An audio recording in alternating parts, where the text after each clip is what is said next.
If you'd like to make your NFL games a little more interesting, you've come to the right place. It's the Even Money Podcast with Ross Tucker and Steve Fezzik.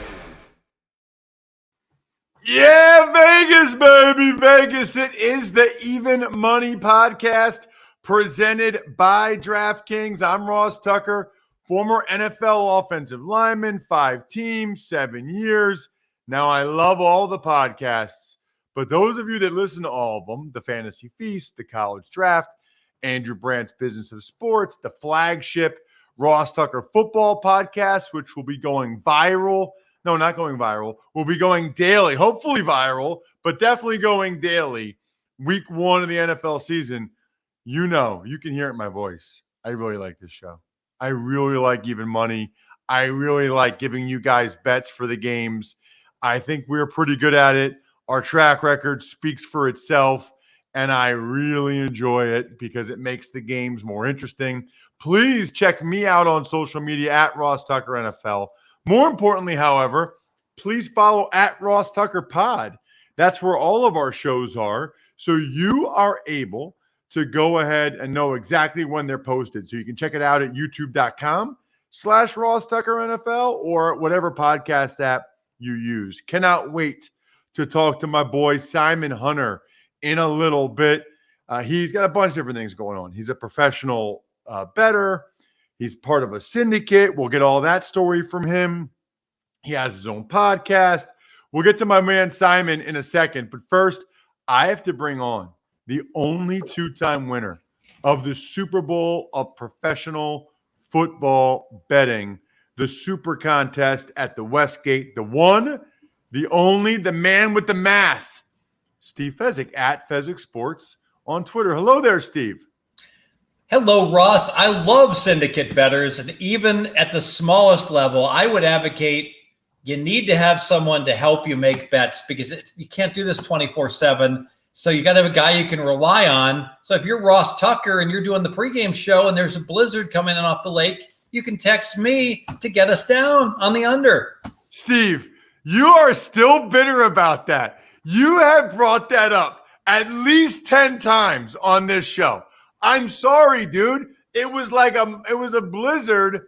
I had a lot going on. I'm like doing the pregame show. I am sorry I didn't text you. I took a picture of it. I posted social media. If you were following me on I took a video of it. If you were following me on social media, you could have seen it and done it. So you had time to post a video on social media, but you didn't have 6 seconds. Fez bet buff under weather. You know, I got a question for you. What would be the most you would have been able to get down then?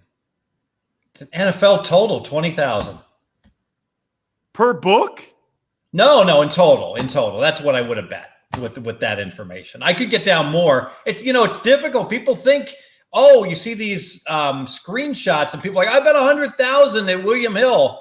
I guarantee you, if I walked up to William Hill, even if they let me bet, and I asked for $5,000 on an NFL total, they'd look at me like I had lost my mind and denied me. Why? Because they only take big bets from Ben Affleck and Charles Barkley and the like. They don't take big bets from guys like Simon. He'll explain it to you. He's coming on. So hold on a second. Here's what I don't understand. Why don't you just do it online now, like on your phone with, DraftKings or other books?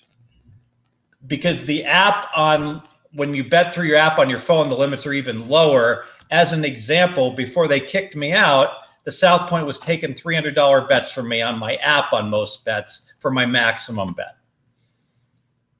But now they won't even let you do that? They won't. Wow. I got a lot of questions for you about the preseason games. I got a lot of questions for Simon Hunter about the preseason games, as well as season win totals. You can check Simon out at Simon Hunter, TAN. He is the man. All right, so Simon, I kind of know the story, but I want you to explain it again, how you got into this in the first place and now what you're doing now. For sure. Yeah, great to be here. Fezzik's legend. Definitely know his story, man. There's few guys that you hear more about in Vegas that are just math wizards than Steve here. So it's definitely pretty cool to be talking to you both. My story is interesting where it's more situation. I met the right people at the right time. Kind of got in on the internet age where it was going away from these gut bettors and people get information more to people building models and systems and using, numbers to try to get an edge on the sports books. And I started out as a runner, which is basically like Steve was saying, these books aren't going to take your money, especially if they know your face, they know who you are. You need someone like me, especially when I was 22. I looked like some idiot college kid coming off the street with a duffel bag of 10K. They don't even bat an eye. They're happy to take my money. Doesn't matter if it's sharp line or it's not. And basically was a runner for about 3 years until not that I knew how to make big bets and win big money, but I knew I had built a system at that point that was winning. And he basically, I was like pretty much, you'll see after you get in the business for a while, you have people that do the work for you. So I had a guy I worked under, which I pretty much did all the work, and he would just take my picks, and he was either selling my picks or using his picks for himself. And basically the group I work for, if you get caught selling picks and not giving the group a cut of that money you're selling the picks for, you're out. You get fired and you don't get your pension, which it sounds weird, but basically guys hold money that's my money, but I don't get it until my contract's up. So it's pretty much, it's to make sure that I'm not doing, shady stuff on the outside, selling picks, giving away guys information without paying for it. You're pretty much held accountable because they're holding your money. So that's how I got my foot into the door. A guy messed up. I was able to take his slot doing the NFL for my team. And, I've made it 5 seasons now. I haven't been fired. I've had a good run. I've done the show now with Chad for 2 years. So it's definitely a balancing act where I have to get my picks to my clients, and then I can talk on the show about what lines I like and different things like that. Because, again, as much as I love doing this job with Chad, he's not putting food on the table. My syndicate is what's putting food on the table. So it's a little different. So I got like a million questions now. The first of which, so are there public syndicates and private syndicates, meaning syndicates who who the people are, and syndicates that you don't know who the people are? Because you never reference who it is. You never say the company that you work for or the people. Never will. Like I told you, my guy Bob I work for, he hasn't stepped a foot into a sports book and made a bet himself in 25 years. Like I think last time he did it, he has a ticket from 88. And that was last time he went to a sports book and made his own bet or something like that. So it's one of these things where these guys are ghosts. They've been doing it since the 70s, the 60s. I guess it's one of those where there are public syndicates where, they'll sell picks online. I've seen Twitter too. That's a different thing nowadays where people are on Twitter, they're selling picks. I wouldn't do that. That seems a little shady. But then you have guys like Steve, they have websites. That's proven time and time again. These guys obviously win because people keep coming back to their website and paying for their picks. So just like my group, we might have 100 clients on our list. We're not expanding that. But of course, I want to expand that because I want more money. But again, I'm not the one calling the shots with my group. So it's kind of one of those where I'm just waiting my time and hoping to be made partner one day. And then maybe we can do a more mainstream kind of thing. Steve, you were going to say something. I don't actually have a website. If you see a website, a Steve Fezzik website, that's someone pretending to be me. I can only be found at pregame.com or on Twitter, obviously, at Fezzik Sports. Or on the Even Money podcast every week. With Ross Tucker giving out winners. Simon, you bring up a good point. One question, if I could, for Simon. It is much more difficult, I'm going to say it, for me and for Simon to win for our clients. And here's why. If we were just handicappers, boom, Summer League. I like the Minnesota T-Wolves. Pick them. Send it out to your clients.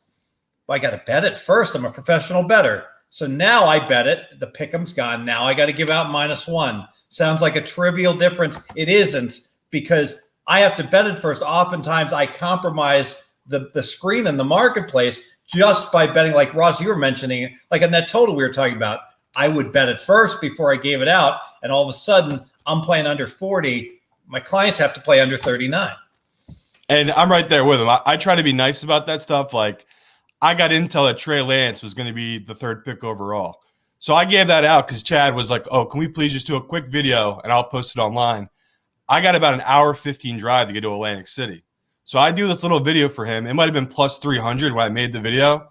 By the time I got to Atlantic City, it was down to plus 150. So again, that's like he's saying, it's one of those where I love giving out the information, but it does hurt when you see things like that where I just lost a plus 150 value on something I know is a sure bet, but I can't just open up an app and bet it. It doesn't really work that way where I'm limited to maybe $100 to $200 per website, depending on the sports book. So if Simon was going to bet 3,000 on that, Ross, think about this. Instead of making 9,000, he makes 4,500. That video cost him $4,500. Although he's probably making it back right now because of the clip you're going to post on this. Hold on a second. What did you say to Chad? I mean, you said Chad's not putting food on your table. Like that video screwed you. I know, but it was one of those where it was like he got me because we're doing our show and my phone won't stop ringing. And he's like, who keeps calling you? And I go, well, it sounds like Trey Lance is going 3. This is, mind you, this is at 11 a.m. where everyone in America is saying, no, it's Mac Jones. It's Mac Jones. So, of course, you see Chad's eyes got this wide open. He goes, okay, let's stop what we're doing right now. We got to make a video to post online. And I go, well, can we wait until at least I'm halfway on my way to AC? So, like, I literally pulled over on the AC Expressway and did like a 5-minute video with him just because I get it. You guys are in the content business. You need content. But like Steve was saying, I make my living betting this. So it was one of those where I was calling and texting people that were already in Atlantic City to make bets for me, but I also wanted to make my own bets because, again, the whole thing with the mask, it's very different than it used to be. It used to be you walk into a sports book, they would pick you off the minute you walk in. Now, it depends on the time. You can go in at 2 a.m. The bookmakers won't be there. You can get away with stuff nowadays. So it's definitely different the way it is now than it was just, say, 2 years ago. Well, that's what I was going to ask is you said, everybody knows who you are now. Like, how are you driving to AC to put a ton of money down on Trey Lance going number 3? How are you not like kibosh like Steve is? I've honestly been banned for a handful of books. Like, I don't want to speak too ill will because I don't know who you're sponsored by, but like William Hill, I don't have a good thing to say about William Hill. Sugar House, which is a sports book over in PA, nothing good to say about them. So there's different books where I've been banned from. But again, I can go and I'll make these bets nowadays because, it's different in New Jersey. New Jersey, there's 20 sports books. So if I can get 1,000 down at each sports book, that's a $20,000 bet. I'm not really on their radar so much as if I went to one book and bet 20K. So it is a little different. If I have my mom's name and her ID, I can use her first. I can use her online account and do that for a couple of months until they figure out that, okay, this isn't some 70-year-old woman doing a sports betting. Some professional doing it. So there's definitely ways around it, but it's like Steve says, it's very hard. It's easier. It's like I'm trying to make a living doing this now because it's definitely easier doing this than it is trying to get my own bets down. Because again, they turn you away. They will turn you away. If you walk into a sports book and they know who you are, they will turn you away. So the last question I have before I get to preseason football and your season win total thing is just you get a pension? Like as a runner or as a guy part of you got a pension plan? So basically, say I get tipped out every year, depending on how I do. So say I give out big bets and they do well. I'm 5-0 in the Super Bowl. I have a really nice run on the Super Bowl right now. My biggest tips are from those kind of things, like the big events. That's what the clients love. They give big tips for those things. So, it's also, again, I'm trusting Bob with a lot of this, but he will get all my money, all my tips from these guys. And basically, as an insurance plan, like I just signed on my new deal, he gave me all those tips he's been holding that were mine for the last 4 years. So I pretty much just got a ton of cash in a duffel bag, 6 months ago. And it's one of those where now I'm starting over. So again, I could screw him over tomorrow. He's got no collateral against me because he doesn't have any money yet. But after the season ends, he's going to have a tip bag again, and he's going to be holding, which is my money, but he's just holding it to make sure I don't do anything. And again, if I do something, I'll never see that money. Like, that's just how it is. It's not one of these where, it's on the books. I'm not some guy that's getting a paycheck every week. It's just a different kind of thing where I try to explain to people. We're in a cash business. It's just different than a regular desk job. So no, I don't have a a 401k plan or a pension or anything like that. I just have a bag of cash with my name on it. I love it. I love it. Speaking of loving it, before I get into your preseason thoughts, DraftKings Best Ball. This is the last week. Tomorrow on the Fantasy Feast podcast, I'm giving out the last 3 spots for the August Best Ball. So take advantage of any of the sponsors you hear me say on any of the shows, or the sponsors tab, rosstucker.com, if you went on that, if you want in on that. And then for the season-long draft, which will be in September, you got to go to fantrax.com/Ross and sign up for a free account. fantrax.com/Ross. So if you want the best ball, any sponsor. If you want the season-long league, fantrax.com/Ross. All right. So I got a question for both of you. Simon's done a lot of talking, so I'll ask Steve this one to start. Steve, your thoughts on the preseason. Last week we talked about betting the preseason. I don't mean that for right now. My first question is, how much does the preseason impact your season win total, bets, or futures? Typically, it's the dress rehearsal game that moves my needle and moves the market needle, because that's when the starters are playing against the starters. That's really the only week you see the market make any kind of adjustment. So you have the entire media universe talking about how they're drawing conclusions and Jacksonville is doomed and the like, just based upon one game. But the truth is, if you look at the season win numbers that are out there, which is the barometer or the valuation of NFL teams, no teams had their stock go up or down based upon week 1. Now, I don't necessarily think that's 100% accurate. And part of the reason is we know new coaches do great in their first home games historically, 21-6 coming into this year. And then we saw 2 teams lay an egg completely. We saw Atlanta and we saw Jacksonville both be horrendous in their first home game under their new head coach. I think given every other new head coach first home game team does well, those 2 teams, all right, we're going to put a red flag by them. There may be problems. That's interesting. The one point I would make, and I know Simon knows this because he lives – where do you live, Simon, South Jersey? Yeah, like right outside Philly, Cherry Hill area. Yeah, Cherry Hill. All right. So, and you're an Eagles guy. So Simon knows I do the Eagles preseason games on TV, which, by the way, Steve, Thursday night, I'll be the only guy on. It's Patriots Eagles Thursday night. It's the only preseason game that night. It's on NFL Network nationally, and obviously people look. I think the only place you can't see me will be Boston, because you'll watch the Patriots broadcast. But your boy will be national Thursday night.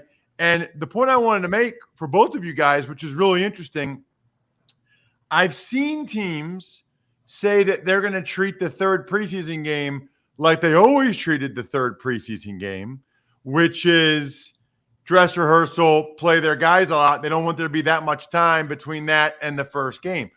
I've also heard, though, there are some teams that are going to treat the first 2 and play their guys, and then the third one, because it's closer to the opener and any type of lingering injuries, they're not going to play their guys at all. So we're going to have situations in the third preseason game where it's going to be starters for like a half against third string dudes who are getting cut 2 days later. I mean, it's going to be, this is like a whole new world.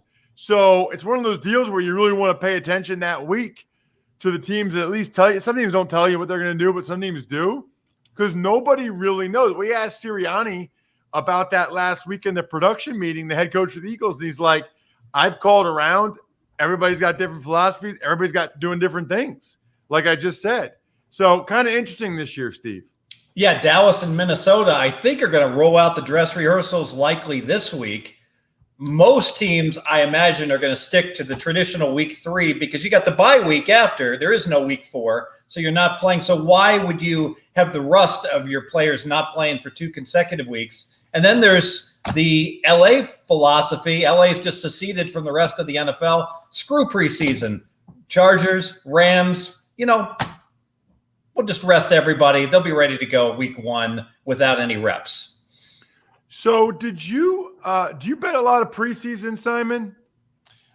Yeah, if opportunity presents itself, it's all about situations, and like I don't force it. Like Action Network, they're trying to get me to force like an article, and it's like I'm not here to force bets. If it comes to me good information, I'm going to put it out there. I'm not just going to bet a game just to bet it. And I think it was last week I heard that Tampa was going to sit starters, just like I heard this week they're sitting starters again.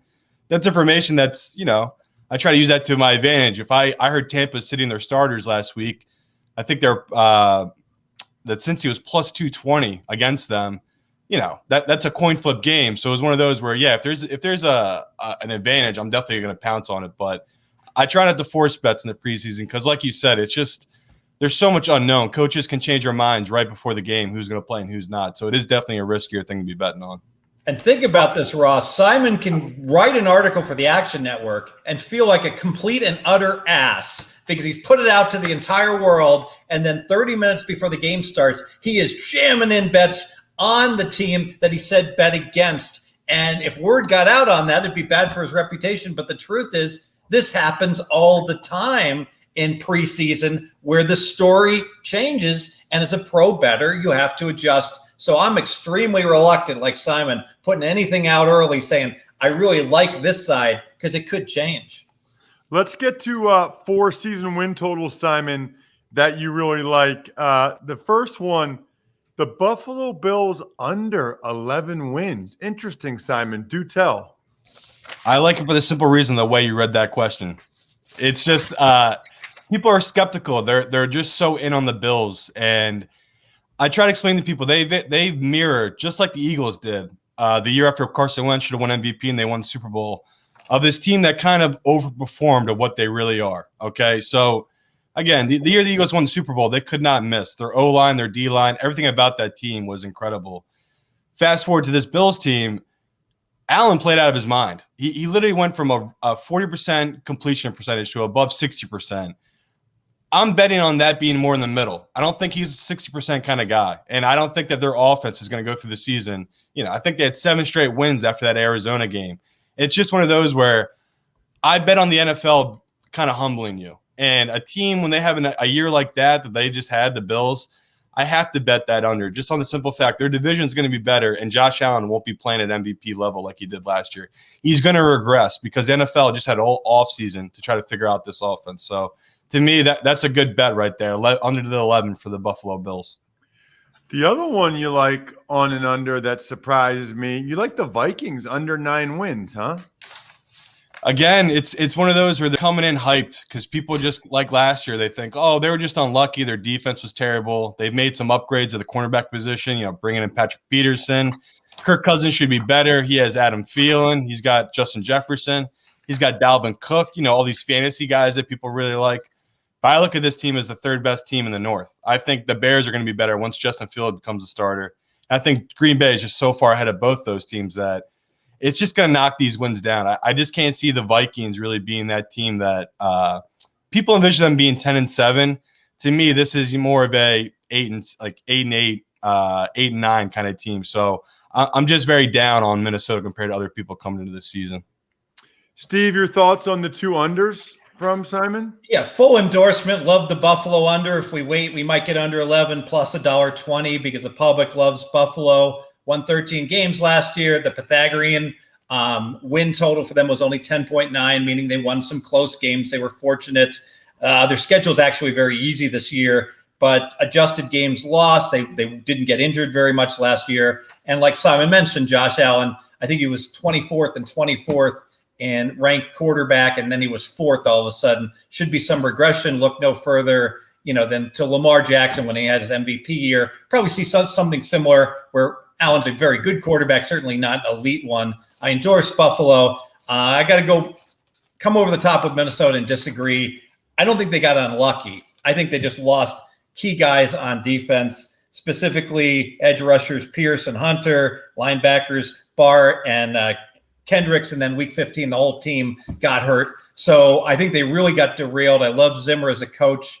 Now, it's interesting that Simon said something. I don't want to embarrass him because he's doing a fantastic job here, but I don't believe he really means it when he says the Bears are going to win more games than the Vikings. I'm going to prove it right now. I'll take the Vikings against the Bears, team to win more games, and I'll lay minus 200, Simon. How much would you like to bet on that bet?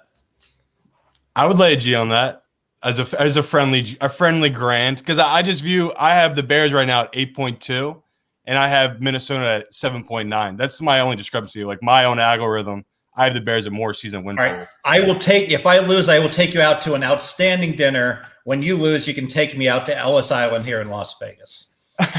Love it. All right, what about a couple overs, Simon? Not surprised by this one. The over 8.5 on the Washington football team. I'm with you there. I love them so much, man. It's one of my favorite Super Bowl bets, too, at 50-1. It's one of these teams where people think they got extremely lucky last year because of the quarterbacks they played, without taking into account that their starters were Haskins and one-legged Alex Smith. Okay, it's one of these where I think that they shouldn't even won this division last year. The Eagles gift wrapped that division for them at the end of the season, and I think people are scared off that the same team never wins the NFC East. It hasn't happened since 2004, and people keep bringing that up. To me, that's just random. I don't put too much into that. So for me, the best value-based team right now in this division is definitely Washington, and I had them actually graded out at 9.3 wins. So for me, until this gets up to 9, I like the value of this number a lot, 8.5. And then Atlanta. You like Atlanta over 7.5 as well. And I actually didn't come to the year, and the more time I've spent on Atlanta, I know what's haunting that team. They've never gotten over that Super Bowl loss. We've just seen it. They made the playoffs the following year, and then every year it's just gone downward ever since Kyle Shanahan left. But I'm in on Smith. I think this head coach coming in, Arthur Smith, he's one of these guys where he turned around Tannehill's career. I think he might do wonders for this offense. And again, we look at this division. We got the unproven Sam Darnold. I know they have high hopes, but the fact that Carolina has that 7.5 wins as well, it's bizarre to me. I don't see how these two teams are equal in this division. And we know the Saints are going to regress. We've seen this team now. They got no weapons besides Kamara on offense. We know Michael Thomas might not be back to week 6 or 7. They've had a bunch of injuries already on their D-line for the Saints. I just think all these things point downward. And, we need a second team in this division to step up, and I feel like it's going to be Atlanta definitely getting to 8 wins this year. 8-9 doesn't feel that crazy for this Atlanta team. Thoughts, Steve? Yeah, very interesting because these are two of the hot teams. And I would, if we were having this conference call in June, I'd be like, absolutely love Atlanta over 7. But it's been bet now. It's over 7.5 with a little extra vig. So you're getting to the party late. Nothing has changed. There's been no new news on Atlanta other than they absolutely stunk getting 1 yard per play in their first preseason game, which maybe it's preseason. I should not overreact. So I'm just neutral on Atlanta. I will say one thing. Simon said something very interesting. He's talked about the Saints and how the Saints are going to suck, and I largely agree. But why not make the Saints under 9 our best bet? Because if we're saying Atlanta's better than the Saints, which I tend to agree with, I think we got to bomb Saints under. Washington, I made some of my biggest bets over 8 and to win the division. So I was so pro Washington, but now it's getting expensive. Now they got to have a winning record. It's 8.5, a little bit of vig to the over. And I did go back through. They beat Dallas twice without Dak Prescott. They beat San Francisco when Mullins was at quarterback. They got Pittsburgh. That was the crazy game. Pittsburgh had to play Wednesday, and then they had to play with only 5 days off when Washington had 8 days off. So there's a whole lot that really fell Washington's way. Washington's an interesting animal because they were enormously lucky with who they got to play and an easy strength of schedule, but they had horrendous quarterback play, and I love Fitzmagic. So long story short, I'm neutral on Atlanta, and I'm neutral now on Washington just because the tax has gone up on both teams. Check out Simon Hunter at Simon Hunter TAN on Twitter. Friend of the show, awesome guest, as I knew he would be. Always check out Steve at Fezzik Sports on social media. Next week, we will have another guest and dive into what we saw week 2 in the preseason. Other than that, good luck, everybody. Hope you guys win some money. Thanks for listening to the Even Money Podcast. Make sure to also subscribe to the Ross Tucker Football Podcast, the Fantasy Feast, Business of Sports, and the College Draft. All available at Apple Podcasts, rosstucker.com, or wherever podcasts can be found. A lot of times on the show, I mentioned DraftKings. Here's what you need to know. You got to be 21 or older, New Jersey, Indiana, or Pennsylvania only. New customers only. Restrictions apply. See DraftKings.com/sportsbook for details. Gambling problem, call 1-800-GAMBLER, or in Indiana, 1-800-9-WITH-IT. By the way, if what I was talking about included a deposit bonus, doesn't always, sometimes it does. Deposit bonus requires 25 times playthrough, and deposit bonuses are paid out in site credit.